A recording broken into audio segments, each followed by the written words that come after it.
الحمد لله نحمده ونستعينه ونستغفره ونؤمن به ونتوكل عليه ونعوذ بالله من شرور أنفسنا ومن سيئات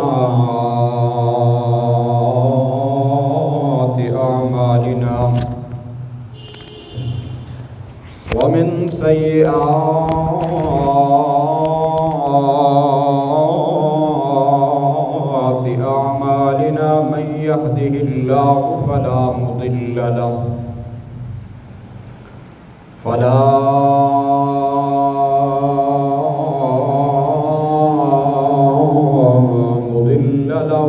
ومن يضلله فلا هادي له ونشهد أن لا إله إلا الله وحده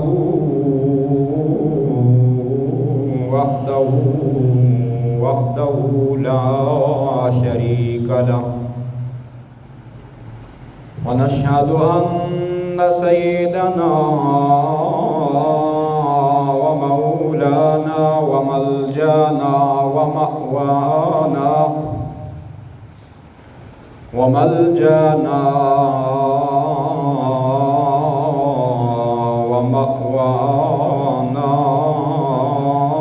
محمدًا عبده ورسوله.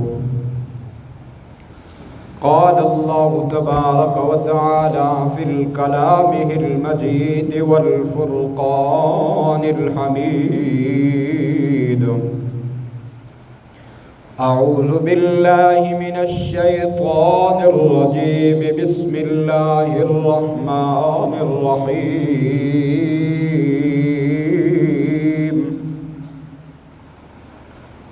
هو الذي أرسل رسوله بالهدى ودين الحق ليظهره على الدين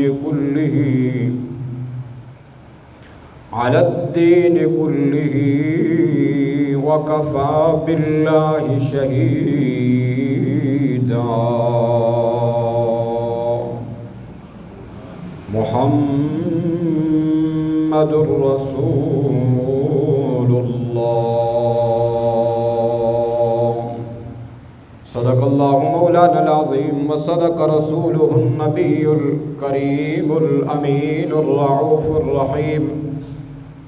إن الله وملائكته يصلون على النبي يا أيها الذين آمنوا صلوا عليه وسلموا تسليما. اللهم صل على سيدنا ومولانا. بلند آواز سے پڑھیے گا: اللہم صل علی سیدنا و مولانا محمد وعلی آل سیدنا و مولانا محمد وبارک وسلم وصل علیہ. اللہم بارک علی محمد وعلی آل محمد كما باركت على إبراهيم وعلى آل إبراهيم إنك حميد مجيد. الصلاة والسلام عليك يا سيدي يا رسول الله وعلى آلك وأصحابك يا سيدي يا حبيب الله. الصلاة والسلام عليك يا سيدي يا رحمة للعالمين وعلى آلك وأصحابك يا سيدي يا شفيع المذنبين. رب اشرح لي صدري ويسر لي أمري واحلل عقدة من لساني يفقهوا قولي.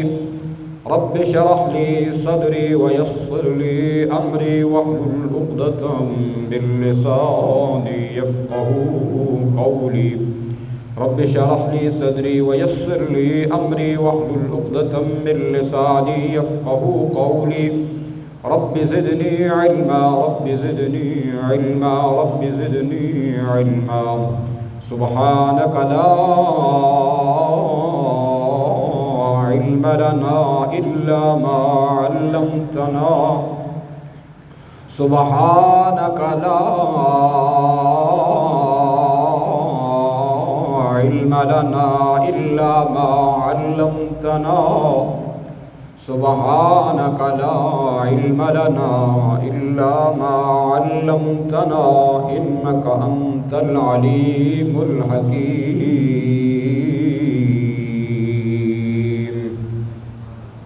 بلغ العلا بكماله كشف الدجى بجماله حسنت جميع خصاله صلوا عليه وآله وأصحابه وسلموا تسليما كثيرا كثيرا وأحسن منك لم تر قط عيني وأجمل منك لم تلد النساء خلقت مبرأ من كل عيب كأنك قد خلقت كما تشاء.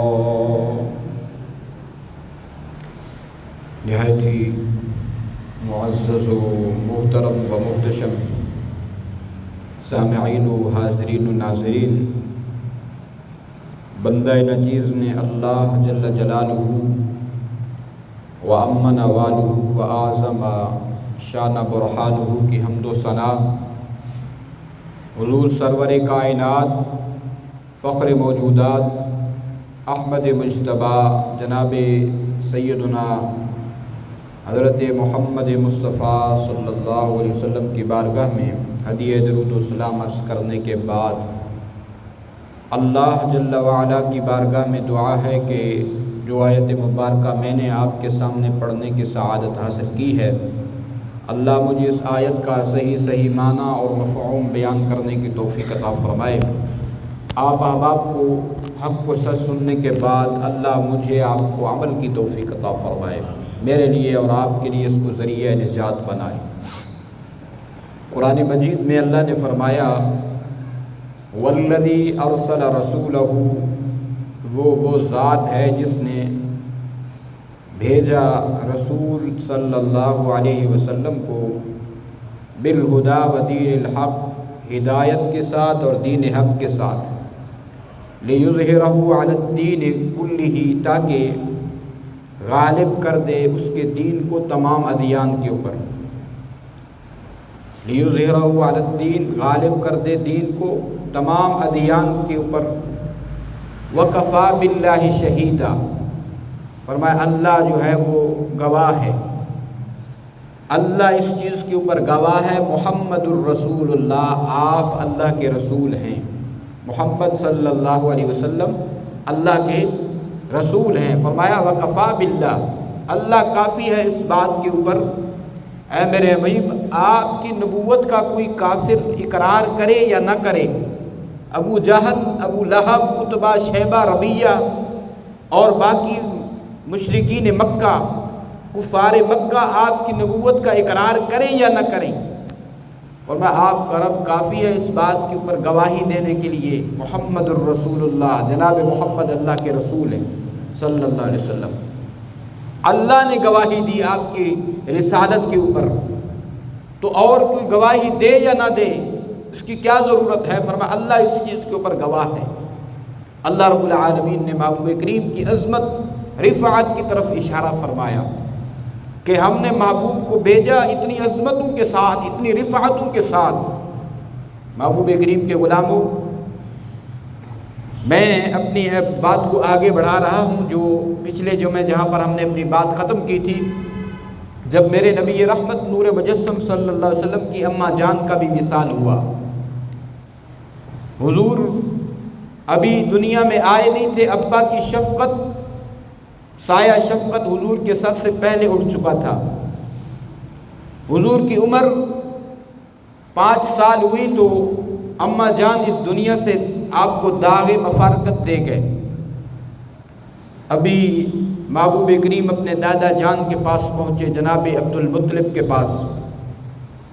جناب عبد المطلب میرے نبی کریم صلی اللہ علیہ وسلم سے بہت زیادہ پیار کرتے تھے، ایک تو میرے نبی کے ابا جان پہلے سے نہیں تھے، اماں جان بھی وصال کر گئیں، ویسے بھی جناب عبد المطلب میرے نبی کریم صلی اللہ علیہ وسلم سے شروع سے ہی پیار فرمایا کرتے تھے۔ یہ حکمت ہے اللہ تعالیٰ کی، ابھی آئے نہیں تھے دنیا کے اوپر، اب ابا کا وصال ہو گیا، 5 سال کی عمر ہے، اماں اس دنیا میں نہ رہی، اور یہ سائے شفقت کے ختم ہوتے گئے۔ اللہ فرماتا ہے انسان تو اپنی سوچ کے مطابق سوچتا ہے کہ اس کا ابا ہوتا تو اس کی کفالت کرتا، اس کی اماں ہوتی تو اس کے خیال رکھتے۔ محبوب کریم کے غلاموں، اللہ فرماتا ہے علام الغیوب، اللہ غیب کو جاننے والا ہے، اللہ رب العالمین علیم بذات الصدور ہے، سینوں کے رازوں سے اللہ واقف ہے، علیم خبیر ہے، علم والا ہے، خبر رکھنے والا ہے، اور بے نیاز ہے۔ خالق کی حکمتیں مخلوق سے بالا تر ہوتی ہیں، مخلوق کی سمجھ سے۔ مالک کی جو حکمتیں ہیں خالق کی، وہ مخلوق کی سمجھ سے بالا تر ہیں۔ اس لیے کہتے ہیں کہ ہزاروں حکیم اور لاکھوں سیانے، خدا کی باتیں خدا ہی جانے۔ سیانے بھی نہیں جانتے جو بات اللہ ہی جانتا ہے، ساری چیزیں میرا رب ہی جانتا ہے۔ اس لیے کہ والد کا سایہ شفقت بھی محبوب کریم علیہ السلام کو میسر نہ آیا، اور اماں جان کا سایہ شفقت بھی سر سے اٹھ گیا۔ محبوب کریم کے غلاموں، اللہ نے حضور کو در یتیم پیدا کیا، اس لیے کہ دنیا والوں کو اس چیز کا خبر ہو کہ دنیا میں جتنے کچھ یتیم لوگ ہوتے ہیں ان کے اندر کمزوریاں پائی جاتی ہیں۔ یتیموں کے اندر بھائی ان کے والدین اس دنیا کو چھوڑ کے چلے گئے، ان کی صحیح تربیت نہیں ہو سکی، جیسے لوگوں میں مشہور ہے۔ فرمایا کہ آپ کو اللہ نے در یتیم پیدا کیا، لیکن انسانیت کا معلم بنا کے دنیا کے اوپر مبعوث فرمایا۔ انسانیت کا معلم، حضور نے سب انسانوں کو علم سکھایا، اور آپ کو نبی کریم صلی اللہ علیہ وسلم کو در یتیم زمین کے اوپر بھیجا گیا۔ 5 سال کی عمر میں ابا بھی نہ رہے، اماں بھی نہ رہی، محبوب کریم علیہ السلام کو صبر و استقامت کا پہاڑ بنا کے دنیا میں بھیجا گیا کہ اگر کوئی دنیا میں یتیم ہو جائے تو وہ حضور کی زندگی کو دیکھے۔ اللہ اکبر، حضور کے ابا جان بھی نہیں تھے، اماں بھی نہیں تھی، کہ نبی کریم علیہ السلام نے کیسے صبر کیا، حضور کی زندگی اور حضور کی سیرت کو پڑھ کے دیکھے، اور محبوب کریم کو در یتیم بنا کر محامد و محاسن کا گلدستہ اللہ نے بنا دیا۔ محبوب کریم صلی اللہ علیہ وسلم کو اللہ نے در یتیم رکھ کر نبی کریم علیہ السلام کو حسن اخلاق کا شہکار پیدا کیا۔ فرمایا نون والقلم وما یسطرون وَإِنَّكَ لَعَلَىٰ خُلُقٍ عَظِيمٍ۔ قرآن کہتا ہے، نون والقلم سے آگے والی آیت کو چھوڑ کر کہتے ہیں، قرآن کہتا ہے وَإِنَّكَ لَعَلَىٰ خُلُقٍ عَظِيمٍ، اے محبوب ہم نے آپ کو خلق عظیم عطا فرما دیا ہے، آپ کا اخلاق اتنا عظیم ہے، بلند و بالا ہے۔ اس لیے محبوب کریم علیہ السلام کے غلاموں، بظاہر حضور کے ابا جان بھی نہیں تھے، اماں کی شفقتیں بھی نہیں تھیں، لیکن دنیا میں محبوب کریم کو اللہ نے سب سے عظیم خلق عطا فرمایا، اور محبوب کریم دنیا میں در یتیم بن کے تشریف لائے، لیکن دنیا کے اندر سارے یتیموں کا غمخوار اللہ نے محمد کو بنا کے بھیجا ہے۔ حضور نے یتیموں کے اوپر شفقت کرنے والے، میرے نبی نے فرمایا اگر تمہارے سامنے کبھی یتیم آ جائے، شفقت کا ہاتھ، خالی ہاتھ پھیرنا ہے، دو یا نہ دو، جیب میں ہے تو کچھ مدد کر دو، نہیں ہے تو پیار والا محبت بھرا ہاتھ اس کے سر کے اوپر رکھو گے، جتنے بال تمہارے ہاتھ کے نیچے آئیں گے اللہ تمہارے اتنے گناہوں کو معاف فرما دے گا۔ محبوب کریم علیہ السلام کے غلاموں، حضور یتیموں کے ملجا اور ماوا بن کے تشریف لائے۔ بظاہر تو حضور کی شفقتیں حضور کے سر کے اوپر سے اٹھ چکی تھیں، ابا کی اور اماں کی، لیکن اللہ نے میرے نبی کو یہ ساری دولتیں، ساری نعمتیں، ساری اخلاقیات حضور کو اللہ نے سکھا کے بھیجی۔ نبی کریم علیہ السلام کے غلاموں، اس لیے کوئی یہ نہ کہے، محبوب کریم کے صحابہ نے کہا خلقت مبرئا من کل عیب یا رسول اللہ آپ کو تو آپ کے رب نے ہر عیب سے مبرہ اور منزہ پیدا کیا ہے۔ محبوب کریم صلی اللہ علیہ وسلم کے غلاموں، حضور نبی کریم اپنے دادا کے ساتھ رہنے لگے۔ جناب عبد المطلب کے لیے مکہ کعبہ شریف کے سائے میں، کعبۃ اللہ کے سائے میں مسند لگایا جاتا تھا۔ جناب ابی طالب عبد المطلب کے لیے جو مسند لگایا جاتا تھا، محبوب کریم صلی اللہ علیہ وسلم اس مسند کے اوپر کبھی کبھی آ کے بیٹھتے تھے، اور آپ کے چچا میرے محبوب کریم صلی اللہ علیہ وسلم کو ایک دفعہ آپ بیٹھے، آ کے آپ کے چچا نے نبی کریم علیہ السلام کو منع کیا، فرمایا بیٹے یہ تو آپ کے دادا جان کا مسند ہے، اس کے اوپر نہ بیٹھا کریں۔ حضور نبی کریم رؤوف الرحیم صلی اللہ علیہ وسلم کے دادا نے جب دیکھا اپنے بیٹے کو کہ میرے پوتے کو یہ منع کر رہا ہے کہ دادے کی مسند کے اوپر نہیں بیٹھنا، فرمایا دعو ابنی فواللہ ان لہ شانا، فرمایا میرے اس بیٹے کو روکنا نہیں ہے، اللہ کی قسم یہ تو میرا مسند ہے، میں دیکھ رہا ہوں اللہ اس کو دنیا و آخرت کا سردار بنا کے اس دنیا میں مبعوث فرمایا۔ فرمایا یہ مسند کیا ہے عبد المطلب کا؟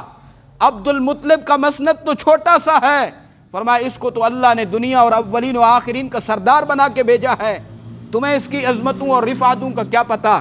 آپ فرماتے ہیں محبوب کریم علیہ السلام کے غلاموں، میرے نبی کو حضور کے ابا سے بھی بڑی پیار و محبت تھا۔ حضور نبی کریم علیہ السلام کے دادا جان جب مسند پہ بیٹھتے حضور کو اپنے ساتھ بٹھایا کرتے تھے۔ مسند کیوں سردار تھے جناب عبد المطلب؟ جناب عبد المطلب جو تھے وہ مکہ کے سردار تھے، قریش کے بڑے سردار تھے۔ محبوب کریم علیہ السلام کے غلاموں جب مسند کے اوپر بیٹھتے تو میرے حضور بھی اپنے دادا جان کے ساتھ بیٹھ جاتے تھے۔ دادا جان اپنے پوتے کے پشت کے اوپر ہاتھ پھیرتے تھے، پیار کرتے تھے۔ نبی کریم علیہ السلام بیٹھ کے اپنے دادا کے پاس کھیلتے رہتے تھے۔ چچا نے وہی ایک مرتبہ جو روکا، کیونکہ ان کو ابو طالب جناب عبد المطلب نے کہا تم کیا جانتے ہو، میں تو یہ دیکھ رہا ہوں اللہ اس محمد کو نبوت کا مسند عطا فرمائے گا۔ نبوت کا مسند بھی، وہ بھی مسندیں اللہ نے بڑے بڑے انبیاء علیہ الصلوۃ والسلام کو عطا کی، لیکن ان میں سے اولو العزم میں سے اس کو اللہ ختم نبوت کا مسند عطا فرما دے گا۔ اس کے بعد دنیا میں کوئی نبی نہیں آ سکے گا، ایک واحد محمد صلی اللہ علیہ وسلم کا فیضان نبوت قیامت کی صبح تک جاری رہے گی۔ صرف سکہ چلے گا، نام چلے گا، دنیا میں تو صرف محمد عربی صلی اللہ علیہ وسلم کا چلے گا۔ اس لیے فرمایا آج یہ مسند عبد المطلب کا ایک مسند ہے، فرمایا ایک وقت آئے گا مسند خلافت کی انہی کی ہوگی، مسند خلافت انہی کی ہوگی، مسند صداقت انہی کی ہوگی، فرمایا مسند عدالت انہی کی ہوگی، مسند صداقت انہی کی ہوگی، مسند سخاوت بھی انہی کی ہوگی، اور مسند شجاعت بھی انہی کی ہوگی۔ مسند شرافت کے اوپر بھی محمد ہوگا، اور مسند سیادت کے اوپر بھی محمد ہوگا، مسند امامت کے اوپر بھی محمد ہوگا، مسند فقاہت کے اوپر بھی محمد ہوگا۔ فرمایا ہاں اے میرے بیٹو آج تم اس ننھے محمد کو دیکھ رہے ہو، ایک وقت آئے گا فرمایا یہ محمد نبوت کے مسند پر نظر آئے گا، کبھی یہ محمد جناب محمد صلی اللہ علیہ وسلم عدالت کی مسند پہ نظر آئیں گے، کبھی یہ محمد صلی اللہ علیہ وسلم سخاوت کے پیکر بنتے ہوئے نظر آئیں گے، کبھی شجاعت کے پیکر بنتے ہوئے نظر آئیں گے، اور کبھی یہ محمد بدر کے اندر سپہ سالار بن کے نظر آئے گا، کبھی یہ محمد مسجد نبوی کے منبر پہ بیٹھ کے صحابہ کو خطبہ دے گا، اور کبھی اس محمد کو ہم مسجد اقصیٰ میں کھڑا کر کے تمام نبیوں کا امام بنا کے کھڑا کر دیں گے۔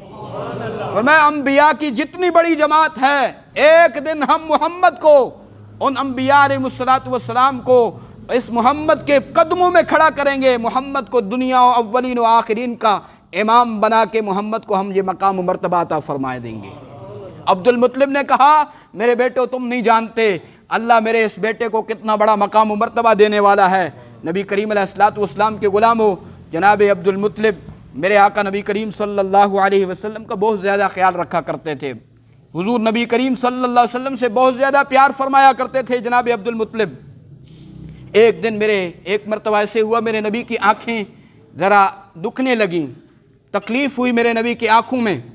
حضور نبی کریم علیہ الصلوۃ والسلام کی آنکھوں میں جب تکلیف ہوئی تو نبی کریم علیہ الصلوۃ والسلام کے دادا جان آپ کو ایک راہب کے پاس لے گئے، ایک راہب کے پاس، راہب جو اندر عبادت کر رہا تھا، یعنی جناب عیسیٰ علیہ الصلوۃ والسلام کی امت کا ایک ولی تھا۔ ابھی حضور تو چھوٹے تھے، نبی کریم علیہ الصلوۃ والسلام نے باقاعدہ نبوت کا اعلان نہیں فرمایا تھا، اللہ رب العالمین نے حضور کے اوپر ابھی حضور کو حکم نہیں فرمایا تھا اعلان نبوت کا۔ نبی کریم علیہ الصلوۃ والسلام کی آنکھوں میں تکلیف ہوئی تو جناب عبد المطلب اپنے پوتے کو لے کے اس راہب کے پاس پہنچے۔ وہ راہب اپنے کمرے کے اندر، اپنے عبادت خانے کے اندر عبادت کر رہا تھا۔ دروازہ کھٹکھٹایا، وہ عبادت میں مشغول رہا، دوسری مرتبہ کھٹکایا، عبادت کے اندر مشغول ہے، تیسری مرتبہ جب کھٹکایا تو اس کے کمرے میں زلزلہ سا پیدا ہو گیا، کیونکہ وہ باہر نہیں آ رہا تھا، اس کو نہیں پتا کہ باہر کون کھڑا ہے، کتنی عظمتوں کا مالک باہر آ کے کھڑا ہے۔ تو جس رب کو یاد کر رہا ہے، جس کی عبادت کر رہا ہے، اس رب نے جو باہر کھڑا ہے اس دنیا و اولین و آخرین کا سردار بنا کے بھیجا ہے۔ فرمایا جب نکلے، جب جیسے ہی زلزلہ آیا اس کے کمرے میں زلزلہ آیا، وہ باہر نکلا، فوراً دیکھا جناب عبد المطلب کھڑے ہیں۔ عبد المطلب سے کہتے ہیں کیسے آنا ہوا؟ میرے کمرے کا دروازہ کھٹکا 3 مرتبہ، تو تیسری مرتبہ میں باہر نہیں آیا تو زلزلہ سا پیدا ہو گیا۔ انہوں نے کہا یہ میرے ساتھ میرا پوتا ہے، میرا بیٹا ہے، اس کی آنکھوں کے اندر تھوڑی سی تکلیف ہے، اس کا کوئی علاج کیجئے۔ کہنے لگا اس کا علاج، جب میرے نبی کو غور سے دیکھا، کہنے لگا اس کا علاج میرے پاس تو نہیں ہے، اس کا علاج انہی کے پاس موجود ہے۔ انہوں نے کہا وہ کیسے؟ کہنے لگے انہی کا لعاب دہن انہی کی آنکھوں میں لگا دو، انہی کا لعاب انہی کی آنکھوں میں لگاؤ، یہ آنکھیں ٹھیک ہو جائیں گی۔ یہی لعاب دہن تھا جب صدیق اکبر کو سانپ نے کاٹا، سانپ نے ڈسا تھا، وہی لعاب دہن میرے محبوب نے صدیق اکبر کی ایڑی کے اوپر لگائی، اللہ نے ہمیشہ کے لیے صدیق کو شفا عطا فرما دی۔ یہی لعاب دہن تھا جب علی کی آنکھیں، جناب علی کی خیبر کے موقع پر تکلیف ہوئی علی کی آنکھوں میں، محبوب کریم علیہ السلام نے یہی لعاب دہن جناب علی کی آنکھوں میں لگائی۔ زندگی بھر جناب علی کہتے ہیں میری آنکھوں کے اندر کبھی تکلیف نہیں ہوئی، یہی لعاب دہن تھا۔ جناب قتادہ کی آنکھ کا ڈھیلا نکل چکا تھا، ڈھیلے کو ہاتھ کی ہتھیلی پہ لے آئے جہاد کے اندر کیسے نکلا، کیسے تھا؟ فرماتے ہیں میدان میں جناب قتادہ کھڑے تھے، میدان کے اندر حضور نبی کریم علیہ الصلوۃ والسلام کے پاس ایک کافر نے تیر پھینکا حضور کی طرف۔ جب تیر پھینکا تو اب جب قتادہ نے دیکھا اگر میں ہاتھ سے تیر کو روکوں گا ہو سکتا ہے تیر نکل جائے، اتنی دیر میں تیر ہو سکتا ہے نکل جائے، میرے ہاتھ سے بھی ہاتھ میں نہ آئے، میرے نبی کو تکلیف ہوگی۔ جناب قتادہ نے ہاتھ آگے نہیں کیا، جسم کو آگے نہیں کیا، تیر ذرا اونچا بھی تھا، آپ نے اپنا چہرہ اس تیر کو روکنے کے لیے آگے بڑھا دیا۔ صحابہ کہتے ہیں قتادہ نے اپنا چہرہ حضور کو بچانے کے لیے، حضور کے اوپر اپنی جان کو قربان کرنے کے لیے قتادہ نے اپنے چہرے کو آگے کیا، تیر آپ کی آنکھ کے اندر لگی اور اس کی وجہ سے آپ کا ڈھیلا باہر آیا۔ حضور کی بارگاہ میں گئے، یا رسول اللہ صلی اللہ علیہ وسلم آنکھ کا ڈھیلا باہر آ چکا ہے۔ میرے نبی نے لعاب دہن لگایا اور دہن لگا کے حضور نبی کریم علیہ السلام نے اپنے لعاب لگا کے اس کی آنکھ کو جگہ پہ رکھا۔ جناب قتادہ کہتے ہیں اللہ کی قسم گویا کہ کبھی میری آنکھ کے اندر تکلیف ہوئی بھی نہیں ہے۔ میرے نبی کے حضور اگر کنویں کے اندر، کڑوے کنویں کے اندر، زہر والے کنویں کے اندر حضور تھوک دیں، لعاب مبارک ڈال دیں تو اللہ اس کڑوے کنویں کو میٹھے کے اندر تبدیل فرما دیتا ہے۔ وہ محبوب کریم کا لعاب دہن حضور نے اپنی آنکھوں پہ، پھر جناب عبد المطلب نے حضور کی آنکھوں پہ لگایا، حضور کی آنکھیں ٹھیک ہو گئی۔ راہب نے کہا کہ آنے میں ذرا مجھے دیر ہوا، اس لیے زلزلہ پیدا ہو گیا میرے کمرے کے اندر، کہ تجھے نہیں پتا کہ ہمارا محبوب تیرے دروازے کے باہر کھڑا ہے، تیرے کمرے کے باہر، اور تو اندر ہماری عبادت کے اندر مصروف ہے۔ ہمارے محبوب کی عزت، عظمت، تقدیم، اس چیز کی عزت اور عظمت، اللہ چاہتا ہے کہ میرے محبوب کی عظمت اور رفعت بلند ہو۔ محبوب کریم کے غلاموں، نبی رحمت نور مجسم صلی اللہ علیہ وسلم کے دادا جان عبد المطلب میرے نبی کی خدمت کرتے رہے۔ حقیقت میں عبد المطلب کی خدمت میرے نبی نے کی۔ میں نے پہلے بتایا تھا کہ حضور کے اوپر کسی کا احسان نہیں، بلکہ حضور کا سب لوگوں کے اوپر احسان ہے۔ بظاہر کیونکہ چھوٹی عمر تھی اس لیے یہ بات میں کہہ رہا ہوں۔ محبوب کریم علیہ السلام کے دادا جان نے ایک مرتبہ حضور کے دادا جان کے پاس لوگ آئے، کہنے لگے سردار بارش نہیں ہو رہی، ہمارے لیے دعا کر دیجئے، قحط سالی ہے، بارش نہیں ہے، فصلیں نہیں ہو رہی۔ محبوب کریم علیہ السلام کے دادا نے حضور کو کندھوں پہ بٹھایا۔ جبل ابی قبیس، حاجی حضرات نے دیکھا، اللہ سب مسلمانوں کو دکھائے، یہ صفا مروہ والی سائڈ پہ، مروہ صفا پہاڑی کے ساتھ ہی لگتا ہے جہاں بادشاہی محل بھی انہوں نے بنایا ہوا ہے، اس کے اوپر جبل ابی قبیس کے اوپر۔ محبوب کریم کے دادا جان حضور کو کندھوں پہ اٹھائے جبل ابی قبیس پہ چڑھ گئے۔ جب چڑھے اور میرے نبی کے توسط سے دعا کی، اللہ میرے اس ننھے محمد کی برکت سے بارش عطا فرما دے۔ وہاں قریش کے لوگ بھی موجود تھے۔ لوگ کہتے ہیں ابھی نبی کے دادا جان نے حضور کا نام لیا، دعا مکمل نہیں ہوئی تھی، اللہ نے محمد کی برکت سے بارش پہلے برسا دی۔ بارش اتنی برسی کہ قحط سالی ختم ہو گئی، ہر طرف کھیت ہی کھیت، لہلہاتے کھیت، فصلیں ہی فصلیں ہونے لگی۔ محبوب کریم علیہ السلام کے غلاموں، میرے نبی کریم علیہ السلام کی عمر بعض علماء نے لکھا جب 8 سال ہو گئی۔ اب دن بدن جب 8 سال ہوئی میرے نبی کی عمر، میرے نبی کے دادا جان 120 سال یا 110 سال، علماء نے مختلف لکھا ہے، 120 سال کی عمر میں حضور کے دادا کا وصال ہوا۔ 120 سال جب ہوئے میرے نبی کا دادا بھی اس دنیا سے جانے لگا۔ اللہ اکبر۔ پہلے ابا نہیں تھے، پھر اماں جان چلی گئی، اب دادا حضور کے اوپر شفقت کرتے تھے، اب دادا جان بھی اس دنیا کو چھوڑ کے چلے گئے۔ 8 سال کی عمر ہے، میرے نبی اپنے دادا جان کے چارپائی کے پاس آپ کی آنکھوں سے موتی گر رہے، میرے نبی کی آنکھوں سے آنسو گر رہے۔ نبی کریم ذوف الرحیم صلی اللہ علیہ وسلم کے غلاموں، اللہ نے میرے نبی کی تربیت کیسے کی۔ ابا کی شفقت بھی نہیں ہے، اماں کی شفقتیں بھی ختم، دادا جان کی شفقت بھی چلی گئی۔ اس سے قبل جب جناب عبد المطلب بیمار ہوئے، جناب ابی طالب کو بلایا، اپنے بیٹے کو ابو طالب کو بلایا، فرمایا بیٹے میرے اس بیٹے کا خیال رکھنا ہے، اپنے بھتیجے کا خیال رکھنا ہے۔ وصیت کی، کچھ اور کام کرو یا نہ کرو، محمد کی حفاظت ضرور کرنی ہے۔ جناب ابی طالب میرے محبوب کریم علیہ السلام کے ایک روایت میں یہ ہے کہ حضور کے دادا نے پوچھا بیٹے تم کس کے پاس جانا چاہتے ہو؟ تو حضور نے فرمایا میں اپنے چچا ابو طالب کے پاس رہنا چاہتا ہوں، میری کفالت، میری خدمت، میرے معاملات ابو طالب سر انجام دیں گے۔ محبوب کریم کے دادا کا جب وصال ہوا، جناب ابو طالب میرے نبی کریم علیہ السلام کی ظاہری کفیل بنے۔ ظاہری طور پر کفیل بننا، میں یہ پہلے بتا چکا ہوں کہ سب کا کفیل محمد ہے۔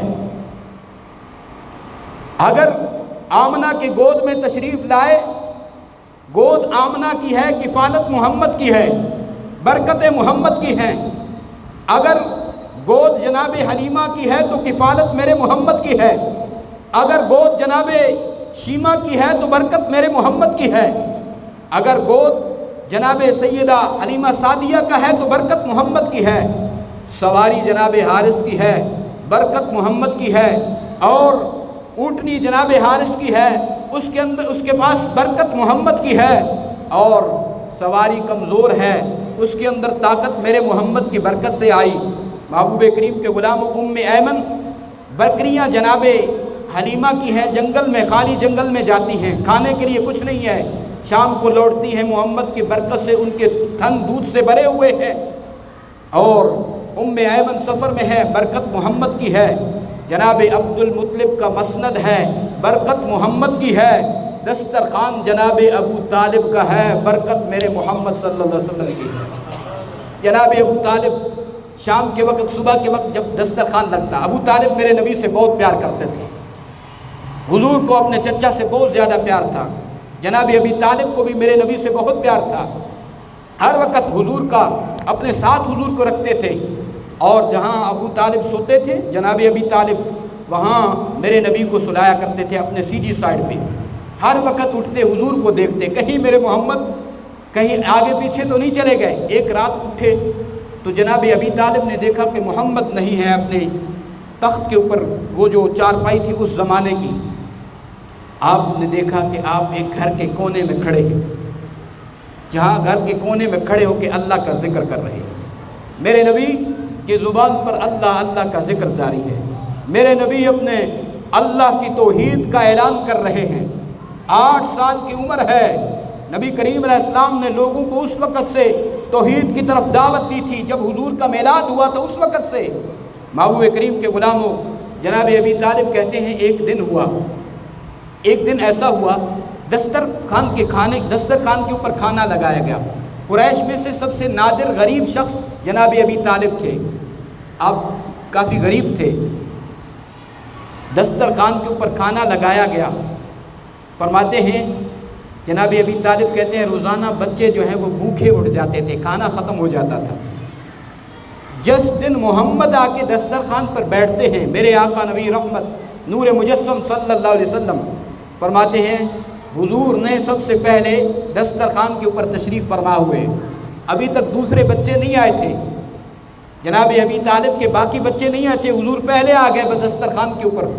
حضور جب بیٹھے جناب ابو طالب کہتے ہیں میں نے دیکھا کھانا بہت کم ہے، بچے پھر آج بھوکے اٹھیں گے۔ فرماتے ہیں جب بچے آئے حضور نے بھی کھانا تناول کرنا شروع کیا، بچوں نے بھی شروع کیا۔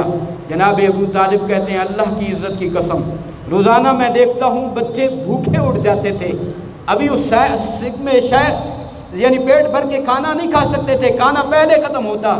فرمایا جس دن محمد دسترخوان کے اوپر تشریف فرما ہوئے، فرمایا کہ دسترخوان کو میں نے دیکھا، ابھی بچے دسترخوان کے اوپر کھانا موجود ہے، بچے پہلے سیر ہو کے اٹھے ہیں۔ ابو طالب کہتے ہیں اللہ کی قسم یہ برکتیں مجھے پہلے میسر نہیں تھی، جب میرے گھر کے اندر محمد آئے اللہ نے برکت پہلے بھیج دی ہے۔ برکت جناب ابی طالب کے دسترخوان پر میرے محمد کی وجہ سے آئی۔ حضور نبی کریم علیہ السلام کے چچا جان جناب ابو طالب نے، میں آخری بات عرض کروں، محبوب کریم صلی اللہ علیہ وسلم کے غلاموں ٹائم بھی ختم ہونے والا، 2 منٹوں میں ختم کروں گا، کوشش کروں گا اس بات کو۔ جناب ابو طالب میرے نبی کی عمر بڑھتی 12 سال ہوئی۔ جب 12 سال ہو گئی جناب ابی طالب شام کے طرف تجارت کے لیے جانے لگے۔ حضور نبی کریم اپنے چچا سے لپٹ گئے، عرض کرنے لگے چچا میں بھی جانا چاہتا ہوں۔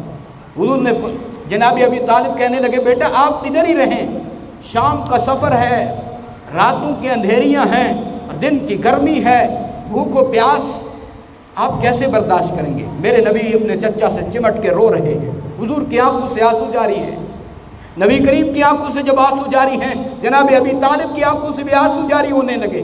فرمایا بیٹا رو نہیں، تم اپنے چچا کے ساتھ چلو۔ فرماتے ہیں بصرہ کے اندر جب پہنچے، بصرہ کے قریب ایک راہب رہتا تھا، اپنے مکان کے اندر عبادت کے اندر مصروف تھا۔ وہ کہتا ہے اس راہب نے اپنی کتابوں میں پہلے پڑھ لیا تھا کہ میں یہاں رہوں گا، اس مقام پہ ایک دن محمد آئے گا، میں اس کی زیارت کروں گا۔ کئی سالوں سے وہ راہب وہاں عبادت کرنے میں مصروف تھا۔ میرے نبی علیہ الصلوۃ والسلام وہاں سے گئے، راہب کے جہاں راہب کا وہ تھا عبادت گاہ تھا، عبادت کے اندر مشغول تھا، حضور وہاں سے گزرے، راہب کو محمد کی نبوت کی خوشبو آ گئی۔ راہب کو جب میرے نبی کی نبوت کی خوشبو آئی، وہ عبادت خانے سے باہر نکلا، دیکھا کہ عرب کے لوگ بصرہ کے اندر وہ تھا، دیکھا کہ مکہ اور مدینے کے لوگ آج تجارت کے لیے پھر آ رہے ہیں، ان کے اندر ایک بچہ ہے جس کے سر انور پہ بادلوں نے سایہ کیا ہوا ہے۔ وہ سمجھ گیا کہ آج جس کی انتظار میں یہاں مجھے کئی سال بیت گئے، جس کی انتظار میں بیٹھا ہوں، آج میرے مقدر کا ستارہ جاگ اٹھا ہے، وہ محمد تشریف لا رہا ہے۔ اس نے جب محبوب کریم علیہ السلام کو دیکھا، ایک شخص کو بلایا، ان میں سے قافلے والوں سے کہا تمہارا کھانا میں بناؤں گا، آج میں تمہارا کھانا کھلاؤں گا۔ قافلے والوں نے کہا کئی سالوں سے ہم آتے ہیں، آپ نے کبھی کھانا نہیں دیا، ہمیں پوچھا تک نہیں، بات نہیں کی، آپ نے اس کمرے سے نکلے بھی نہیں ہیں، آج آپ ہمیں کھانا کیسے کھلا رہے ہیں؟ انہوں نے کھانے کا اہتمام کیا، دسترخوان لگ گیا، جب سب کو بلایا، میرے نبی کے چچا جان فرمانے لگے بیٹا آپ یہاں سواریوں کا بھی خیال رکھیں اور سامان کا بھی خیال رکھیں، ہم کھانا کھا کے آپ کے لیے کھانا لائیں گے۔ میرے نبی وہاں تشریف فرما ہے۔ جب وہ دسترخوان کے اوپر راہب آیا، اس نے دیکھا کہ جس کے لیے میں نے کھانا بنایا تھا، جن کے لیے عرب کے ان تاجروں کو میں نے اپنے اس عبادت خانے میں بلایا ہے، یہ تو اس کو لائے بھی نہیں ہیں۔ اس نے پوچھا تم میں سے کوئی شخص رہ تو نہیں گیا؟ کہنے لگے ایک چھوٹا سا بچہ ہے 12 سال کا، وہ پیچھے رہ گئے۔ جناب ابی طالب کو اس نے کہا جناب ابی طالب اس بچے کو جا کے لائیے۔ محبوب کریم علیہ الصلوۃ والسلام کو جب لائے، کہا یہ کھانا ان کے توسط سے تمہیں کھلا رہا ہوں، یہ تو اللہ کا نبی بننے